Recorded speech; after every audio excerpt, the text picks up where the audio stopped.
जैसे आँखों की डिबिया में निंदिया, और निंदिया में मीठा सा सपना, और सपने में मिल जाए फरिश्ता सा कोई।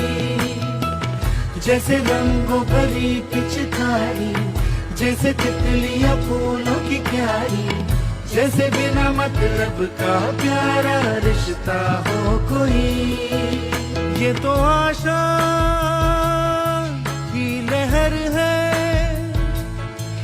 ये तो उम्मीद की सहर है, खुशियों की लहर है, खो न जाए ये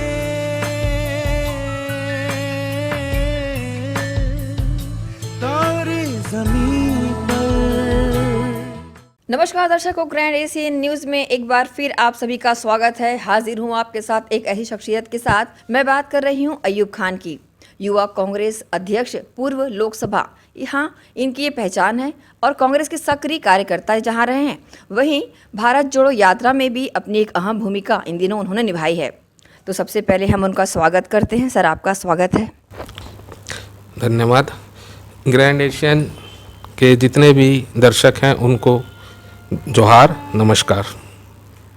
सर, आपसे जानना चाहूँगी, अभी भारत जोड़ो यात्रा एक ऐसा मुद्दा है जिसमें काफ़ी लोगों को जुड़ते देखा जा रहा है और कांग्रेस की रीति नीति से प्रभावित लोग काफ़ी इस यात्रा से जुड़कर उस ओर रुख भी कर रहे हैं। इस यात्रा का कितना सकारात्मक असर पड़ रहा है, आप बताएंगे? भारत जोड़ो यात्रा की शुरुआत 7 सितंबर कन्याकुमारी से हुई थी और ये यात्रा कांग्रेस पार्टी के नेतागण तो सारे हैं ही साथ में, और पर यात्रा का जो उद्देश्य है, भारत जोड़ो यात्रा का जो मेन उद्देश्य, देश में जो आज जो माहौल बना हुआ है, एक दूसरे के खिलाफ आपस में जो भाईचारा बिगाड़ने की जो कोशिश की जा रही है, और जो महंगाई का वातावरण, महंगाई दिनों दिन बढ़ते जा रही है, जो बेरोजगारी है, इस यात्रा के माध्यम से कहीं कहीं इस यात्रा को मैं गैर राजनीतिक यात्रा भी मानता हूं, क्योंकि इस यात्रा में बहुत से ऐसे शख्सियत शामिल हुए हैं राहुल गांधी जी को समर्थन देने के लिए, कि राहुल गांधी जी के नेतृत्व में यात्रा निकाली गई है। तो इसमें वहाँ के जो तमिल के चीफ मिनिस्टर स्टैलिन जी भी शुरुआत में वहाँ पे शामिल हुए थे। और ये यात्रा, भारत जोड़ो जो यात्रा है, ये इसका मूल मंत्र जन जागरण है। जो इस देश में जो हमारी जो देश की संस्कृति है, हमारी देश की संस्कृति के बारे में हम बचपन से पढ़ते आए हैं। अनेकता में एकता, भारत की विशेषता हमारे कई गीतों में है। तो उस संस्कृति को जब से 2014 से जो केंद्र में जो सरकार बैठी है, उनके कुछ ऐसे लोग हैं, उनका एक ग्रुप है, एक आर्मी है, जो किसी न किसी माध्यम से किसी न किसी विषयों पे समय समय पे रहते हुए एक अलग तरह का सा वातावरण बनाया जाता है। उस वातावरण को बताने के लिए कि हमारे देश में ऐसा कोई माहौल नहीं है, हमारे देश के सारे लोग एक हैं, महंगाई है, बेरोजगारी है, और जो आपस में जो सौहार्दपूर्ण माहौल को ख़राब किया जा रहा है, इसके विषय में एक जन जागरण यात्रा है जो बहुत ज़्यादा सफल है। इतनी सफल है कि किसी भी यात्रा को देखा जाएगा तो सफलता का मापदंड उस यात्रा का स्टार्ट देखा जाए। आपने स्टार्ट पॉइंट आप देखे, हजारों लोगों ने स्टार्ट में ज्वाइन किया। अभी यात्रा दिल्ली पहुंची है 24 तारीख को, तो भी हजारों लोग थे। और उस यात्रा में जो देश में जो एकता की विचारधारा पे, जो महंगाई, जो बेरोजगारी और ऐसे कई समस्याएं हों जिसके कारण जो प्रभावित हुए हैं, जिनको अच्छा नहीं लगा, वो सारे लोग शामिल हो रहे हैं। और सफर मतलब खुद से ही लोग, हजारों लोग राहुल गांधी जी के साथ पैदल चल रहे हैं, पद यात्रा कर रहे हैं। इस यात्रा की ये बहुत बड़ी अचीवमेंट है। ये यात्रा एक तरीके से बहुत ही शानदार तरीके से सफल हो चुकी है। अब इसके विषय में मतलब कोई वो नहीं है कि यात्रा जो निकली थी वो कैसा परफॉर्मेंस करी, इस यात्रा ने क्या हुआ। यात्रा लगभग 3670 किलोमीटर की यात्रा है, कन्याकुमारी से लेके श्रीनगर तक की।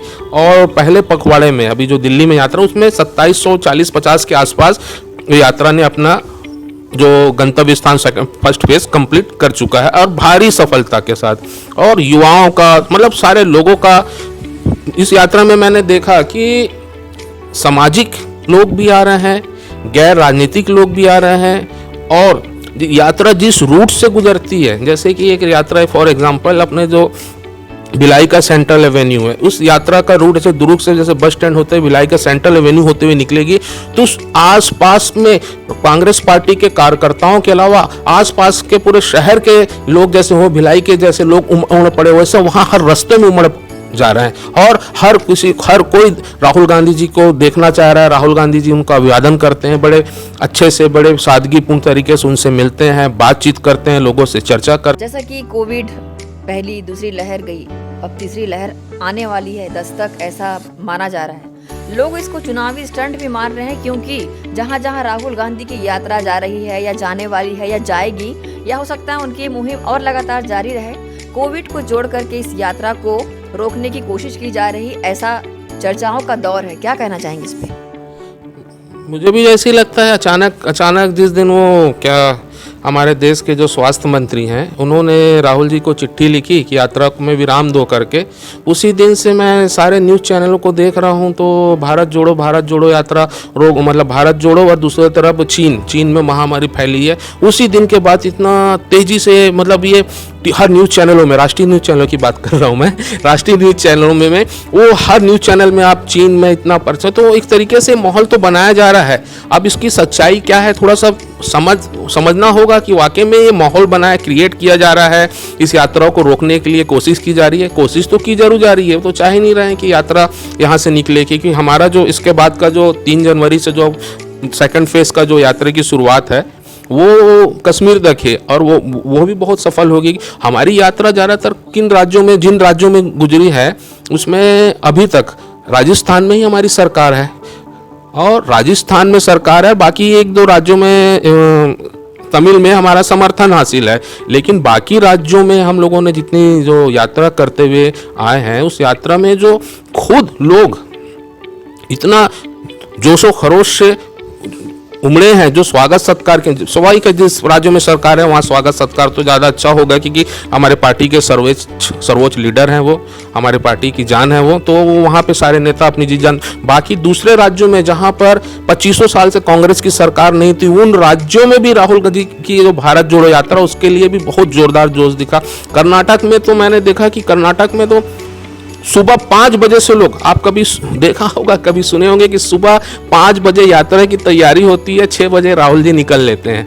और फेसबुक लाइव देख लीजिए, अंधेरा रहता है फेसबुक में और व्हाट्सएप में, पूरा भारत जोड़ो के लाइव चलते रहते हैं सारे हमारे कांग्रेस के INC चैनल से, अंधेरा रहता है और बड़ी तादाद में लोग चलते रहते हैं, और रास्ते में फिर चलते रहते हैं, रास्ते में उनके स्वागत के लिए भी लोग खड़े रहते हैं। तो मतलब आप समझ सकते हैं इस यात्रा के मतलब लोगों के प्रति कितना रुझान है, और राहुल जी कितने पंचुअलिटी से इस यात्रा को पूरा कर रहे हैं। सवाल छत्तीसगढ़ से जुड़ा हुआ है। आगामी सालों में, आगामी दिनों में चुनाव होने, इस यात्रा का कितना असर छत्तीसगढ़ के चुनाव पर पड़ेगा? भारत जोड़ो यात्रा का जो रूट है वो छत्तीसगढ़ से तो होकर गुजरा नहीं है। छत्तीसगढ़ के बहुत से लीडर, कांग्रेस के लीडर मध्य प्रदेश गए थे, और रहा बात छत्तीसगढ़ के चुनाव, तो छत्तीसगढ़ में तो बताने की क्या ज़रूरत है। हमारे मुख्यमंत्री को खुद नंबर 1 का अवार्ड मिला है, देश के नंबर 1 मुख्यमंत्री, और खुशहाल प्रदेश में भी नंबर 1 में मानता हूँ। आज आप देखो हर व्यक्ति यहाँ पे खुश है।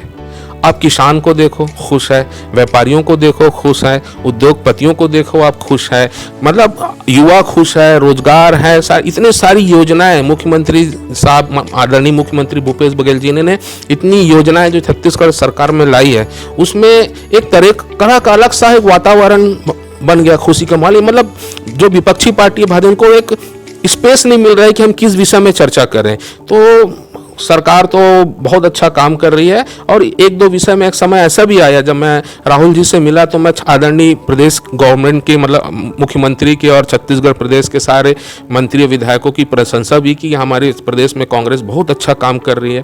तो मुझे ऐसा लगता है कि यहाँ पे तो आपको कोई बताने की जरूरत नहीं है। बीजेपी खुद मुद्दा विहीन है, वो कुछ भी छोटा मोटा कोई भी इशू को लेके उसको बड़ा बवाल बनाने की कोशिश करते रहते हैं, लेकिन सब जान रहे हैं कि जब किसान खुश, आदिवासी खुश, सर्वहारा वर्ग सुन, व्यापारी खुश, स्टूडेंट खुश, सबको कितनी सारी भर्तियां हो गई, कितने सारे आत्मानंद स्कूल खुल गए और कितने सारे रोजगार के संसाधनों का वो किया जा रहा है। तो आज छत्तीसगढ़ का वातावरण खुशहाल प्रदेश में भी ये नंबर 1 है। मुख्यमंत्री हमारे तो नंबर 1 है ही। आप मानते हैं इसका भारत जोड़ो यात्रा का सकारात्मक असर छत्तीसगढ़ के चुनाव में देखने को मिलेगा? छत्तीसगढ़ के चुनाव में स्वाभाविक रूप से दिखा कि भारत जोड़ो यात्रा का मुहिम तो छत्तीसगढ़ भी भारत में ही है। और जो यहाँ के जो हमारे मुख्यमंत्री है, यहाँ के जो नेतागण हैं, सारे वो तो राहुल जी के साथी हैं, राहुल जी के साथ काम करते हैं। तो स्वाभाविक है भारत जोड़ो यात्रा का मुहिम तो पूरे देश में दिखेगा। भारत जोड़ो यात्रा का असर तो हिमाचल में भी नज़र आया। भारत जोड़ो का यात्रा का असर कई जगहों में भी आने वाले चुनाव होंगे। अभी कर्नाटक में भी चुनाव होने वाले हैं। हम कर्नाटक से गुजरे हैं, अच्छा लंबा गुजरे हैं। कर्नाटक में काफ़ी दिन चले हम, आपको उसका भी रिजल्ट दिखेगा, आपको उसको हरियाणा में भी रिजल्ट दिखेगा, मध्य प्रदेश में भी आपको जहाँ से यात्रा गुजरी वहाँ पे रिजल्ट दिखेगा। तो भारत जोड़ो यात्रा का असर तो दिखेगा। और छत्तीसगढ़ में वैसे भी कांग्रेस बहुत अच्छी स्थिति में है। भारत जोड़ो यात्रा स्वयं राहुल गांधी ने शुरुआत की है और स्वयं युवा हैं और आप सभी स्थानों पर उनके साथ इस यात्रा में ज़्यादातर स्थानों पर आप शामिल रहे। आप भी युवा हैं और स्वयं इस यात्रा की शुरुआत करने वाला शख्स भी युवा है, राहुल गांधी। तो युवाओं को कैसा इस तरफ रुझान करते देखा गया यात्रा जहाँ जहाँ गुजरी? तो जैसे आपने बताया कि सभी वर्ग के लोग इसमें जुड़े, बच्चे बूढ़े सभी, खासकर युवाओं का कैसा क्रेज रहा? नहीं, मैं तो बोलता हूँ युवाओं को आना चाहिए। जिस तरीके से हमारे भगत सिंह, सुभाष चंद्र बोस ने जब एक नारा दिया था अंग्रेजों को भगाने के लिए, आज वो दौर वही दौर है। यहाँ पर जिस तरीके की राजनीति की जा रही है तो एक हर युवा को वो ना देखे कि कांग्रेस पार्टी का है, वो देखे कि उस यात्रा का उद्देश्य क्या है। क्योंकि युवा ही आने वाला देश का भविष्य। आज युवा ही एक वर्ग है जो सबसे चिंतित होता है। 24 साल से लेकर पढ़ा लिखा युवा 35 साल तक के बीच का युवा हमेशा अपना व्यापार, अपने रोजगार, अपने भविष्य के लिए चिंतित होता है।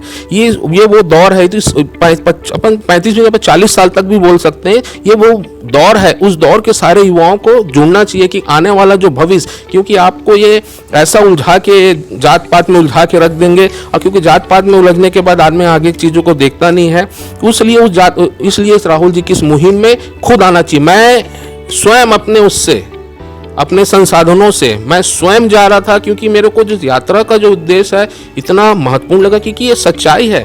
अब व्यक्तिगत आप फील करते होगे, आप कभी अपने मोबाइल खोलते होगे, लोगों से मिलते होगे, तो उस सारी चीज़ों का आपको लक्षण नजर आते ही हैं जो आज देश में फैलाया जा रहा है। तो जिनको ये चीज़ बुरी लगती है, जो देश में हमारे एकता चाहते हैं, जो हमारा जो देश तरक्की करना चाहता है, जो ऐसा सोचते हैं, वैसे सारे लोगों को आना चाहिए। तो ऐसा ही मुहिम, ऐसा भी इस तरीके से जो युवा है जो देश भर में जिनको लगता है, तो अपने अपने क्षेत्रों से भारी संख्या में शामिल होते हैं। बच्चे, बुजुर्ग, महिला, पुरुष सारे होते हैं। युवा तो साथ ही चलते हैं। इतनी लंबी यात्रा है, रोज 25 किलोमीटर चलना है, तो 25 किलोमीटर चलने की साहस तो युवा ही रखते हैं। तो सारे युवा ही लोग इस यात्रा को सफल बना रहे हैं।